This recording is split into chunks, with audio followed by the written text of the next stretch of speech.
ഒരുപാട് വേദികളിൽ എന്നോടൊപ്പം സുബിയോടൊപ്പം എല്ലാം സ്വന്തം സഹചാരിയായിട്ടുള്ള ധർമ്മജൻ ഇപ്പം സുബിയെ ഓർക്കും. പക്ഷെ എനിക്ക് മാത്രമല്ല, ഞാനും പിഷാരടിയൊക്കെ കൂടി 19-20 വർഷക്കാലം ഒരുമിച്ച് കൂടെ, അതിവിടെ ആയാലും പുറത്തായാലും രാജ്യത്ത് എവിടെ ആയാലും ഒക്കെ ഞങ്ങളുടെ കൂടെ ഒരു ആൺകുട്ടിയുടെ പോലെ വന്ന ഒരു പെൺകുട്ടിയാണ്. ഞങ്ങളുള്ള പെൺകുട്ടിയായിട്ട് കണ്ടിട്ടില്ല. അതേപോലെയായിരുന്നു ഞങ്ങളോടുള്ളൊരു വരവൊക്കെ. അതുമാത്രമല്ല, എനിക്ക് തോന്നുന്നു സുബി ആദ്യമായിട്ട് സിനിമാല എന്ന പ്രോഗ്രാമിൽ വരുമ്പോൾ ഞാനും ആദ്യമായിട്ട് അഭിനയിക്കാൻ ചെല്ലുകയാണ്.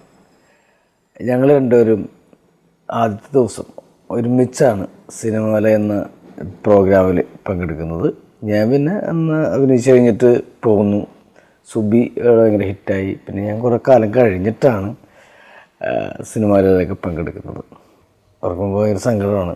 സുബി മരിച്ചതിൻ്റെ പിറ്റേ ദിവസമാണ് സുബി പങ്കെടുക്കേണ്ട പ്രോഗ്രാമിന് ഞാൻ പോയി. സുബിയുടെ കാര്യങ്ങളൊക്കെ കഴിഞ്ഞിട്ട് പോയി. ഞാൻ സുബി പങ്കെടുക്കേണ്ട പ്രോഗ്രാമിന് നിൽക്കുമ്പോഴാണ് എൻ്റെ അമ്മ മരിച്ചതായിട്ട്.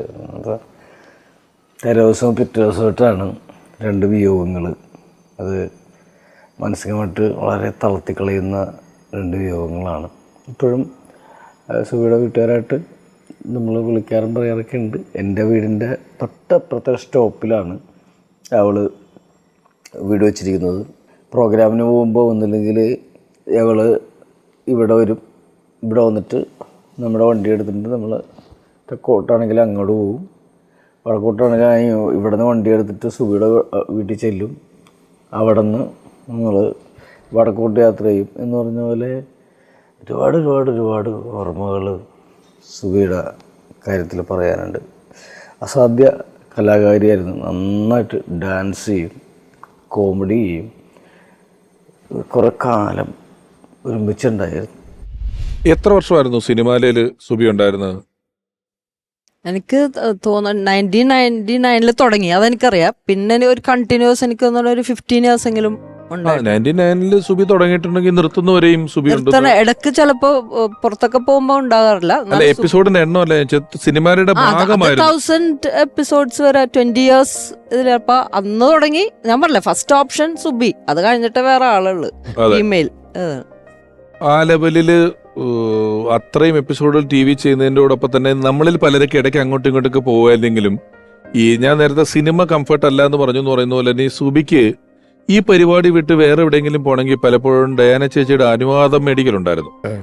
ഡയാന ചേച്ചിയെ വിളിച്ച് ചോദിച്ചിട്ടേ വേറെ പരിപാടികൾക്ക് പോവുള്ളായിരുന്നു. പിന്നെ ചില നല്ല കാര്യങ്ങൾ സംഭവിച്ചാൽ, ഇപ്പൊ ടിനിച്ചേട്ടനോട് പറയുന്ന പോലെ സുബിക്ക് ഒരു സിനിമ കിട്ടിയാൽ, സുബിക്ക് ഒരു ഗൾഫ് പരിപാടി കിട്ടിയാലൊക്കെ ഡയാന ചേച്ചിനെ ഒന്ന് വിളിച്ചു പറയും, ചേച്ചി ഞാൻ പോകുന്നുണ്ട്. അതുപോലെ യൂട്യൂബ് ചാനലിന്റെ ഇത്രയും ഇത് തികഞ്ഞപ്പോ എന്റെ വീട്ടിൽ വന്നാ കേക്ക് മുറിച്ചത്. അവിടെ വന്ന് എന്നെ രാജാവ് എന്ന് വിളിക്കുന്നത്, രാജാവിന്റെ വീട്ടിൽ വന്ന് മുറിക്കണമെന്നാണ് ആഗ്രഹം. സന്തോഷമാണ്. യൂട്യൂബ് ചാനൽ സ്വന്തമായിട്ട് തുടങ്ങി. കൊറോണ ടൈമിലാണ് തുടങ്ങിയത്. അത് കട്ട് ചെയ്ത് അങ്ങനെയുള്ള സന്തോഷം മാത്രമേ അറിയിക്കുള്ളൂ. വിഷമങ്ങളൊന്നും പറയും.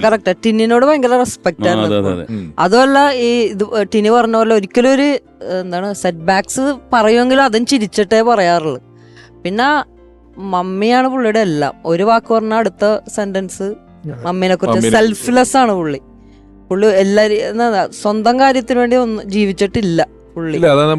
മമ്മി അനിയനും നമ്മള് ഗൾഫിലൊക്കെ പോയി കഴിഞ്ഞാലും ഇവര് അനിയന് ഷൂ മേടിക്കുക, അനിയന് സാധനം മേടിക്കുക എന്ന് പറഞ്ഞിട്ടുള്ള ഒരു പർച്ചേസിന് പോക്കുണ്ട് പുള്ളിക്കാരത്തേക്ക്.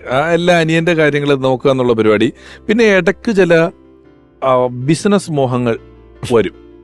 ബിസിനസ് പലതും ചെയ്യാന്നൊക്കെ പറഞ്ഞു. ഇടക്കാലത്ത് ഞാൻ നോക്കുമ്പോൾ സുബിക്ക് ലോഡ് കുത്തുന്നൊക്കെ പറഞ്ഞു. നോക്കുമ്പോ സുബി 2 ലോറി മേടിച്ചിട്ട് ഓടാൻ വിട്ടേക്കാണ്. ടിപ്പർ.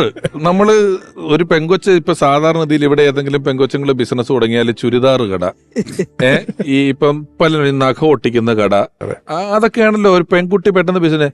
സുബി 2 ടിപ്പർ മേടിച്ച് വാടകയ്ക്ക് കൊടുത്തേക്കുന്നുണ്ട്. തമാശല്ല, നിങ്ങൾക്ക് അറിയത്തില്ലായിരുന്നു? ടിപ്പർ മേടിച്ചിട്ട് വാടകയ്ക്ക് ഓടിക്കാൻ കൊടുക്കുക. അല്ലെങ്കിൽ നമ്മൾ തീരെ പ്രതീക്ഷിക്കാത്ത ചില ചെറിയ സ്ഥലക്കച്ചവടങ്ങൾ ഉണ്ടായിരുന്നു.